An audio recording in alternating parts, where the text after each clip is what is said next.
കൈവശം, സിഹർ, ഇത് രണ്ടും ഒന്നാണോ എന്ന് ചോദിച്ച ഒരുപാട് ആളുകളുണ്ട്. ഒരിക്കലും ഇത് രണ്ടും ഒന്നല്ല. കൈവശം എന്ന് പറഞ്ഞു കഴിഞ്ഞാൽ ഒരു മനുഷ്യനെ ഞാൻ പറയുന്നത് കേട്ട് എൻ്റെ താളത്തിനൊപ്പം തുള്ളാനും ഞാൻ പറയുന്നത് എന്താണോ അതനുസരിച്ച് ഒരു കുട്ടിയെപ്പോലെ, ഒരു അടിമയെപ്പോലെ എൻ്റെ കസ്റ്റഡിയിൽ നിർത്താൻ വേണ്ടി പ്രത്യേകം തൻ്റെ വയറ്റിലേക്ക് എത്തിക്കുന്ന ഒരു സാധനത്തെയാണ് കൈവശം എന്ന് പറയുന്നത്. സിഹർ എന്ന് പറഞ്ഞാൽ മറ്റുള്ളവന്റെ തകർച്ചയ്ക്ക് വേണ്ടി പല ആളുകളുടെയും അടുത്ത് പോയി ആഭിചാര ക്രിയകൾ ചെയ്തു വെക്കുന്നതാണ് സിഹർ.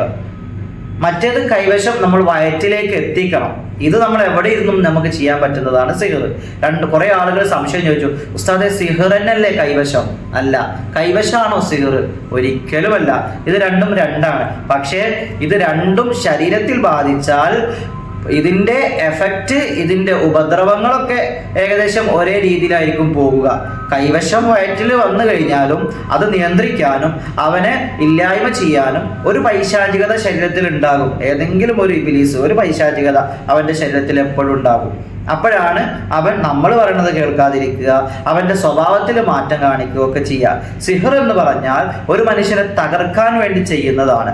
അവൻ ശാരീരികവും മാനസികവും സാമ്പത്തികവുമായിട്ട് അവൻ തകർന്നുകൊണ്ടേയിരിക്കും. അതിനെയാണ് സിഹർ എന്ന് പറയുന്നത്. അപ്പൊ കണ്ണേർ ബാധിക്കൽ എങ്ങനെയാണ്? പല ആളുകളും ചോദിച്ചു, കണ്ണേർ എങ്ങനെയാണ് ബാധിക്കുന്നത്?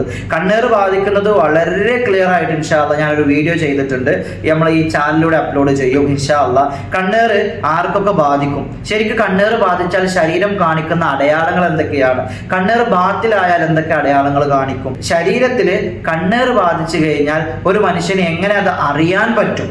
എങ്ങനെയാണ് കണ്ണേർ ഒരു ശരീരത്തിലേക്ക് എത്തിപ്പെടുന്നത്? വിശദമായ വിവരം ഇൻഷാ അല്ലാഹ് ഞാൻ ഈ ചാനൽ അപ്ലോഡ് ചെയ്യുന്നുണ്ട്. കാണാത്തവർക്ക് വേണ്ടി കാണാം. ശാരീരികമായി, മാനസികമായി, പൈശാചികമായി ബുദ്ധിമുട്ട് അനുഭവിക്കുന്ന ആർക്കും ഈ നമ്പറിൽ കോൺടാക്ട് ചെയ്യാം ഇൻഷാ അല്ലാഹ്. ഇതുവരെ ഞാൻ എൻ്റെ നമ്പർ പബ്ലിസിറ്റി ചെയ്തിട്ടില്ല. നമ്മുടെ വീഡിയോയുടെ കമൻറ്റ് ബോക്സിൽ എൻ്റെ നമ്പർ ചോദിക്കുന്ന ആളുകൾക്ക് പല ആളുകളും നമ്പർ അയച്ചു കൊടുക്കുന്നത് ശ്രദ്ധയിൽപ്പെട്ടു. അവർ ചികിത്സ ചെയ്യുന്നവരാകാം, പരിഹാരം പറഞ്ഞു കൊടുക്കുന്നവരാകാം, ആരോ. പക്ഷേ അത്തരം ആളുകളുടെ നമ്പറിൽ പോയി കോണ്ടാക്ട് ചെയ്ത് ആരും എന്ത് ചെയ്യരുത്, പിന്നീട് വിഷമിക്കുന്ന ഒരു ഘട്ടത്തിലേക്ക് വരരുത്. അതിന് ഞാൻ ഉത്തരവാദിയല്ല. നല്ല രീതിയിൽ കമൻറ്റ് വായിച്ച് ആരുടെ നമ്പറാണെന്ന് മനസ്സിലാക്കാതെ ഒരിക്കലും കോണ്ടാക്ട് ചെയ്യരുത്.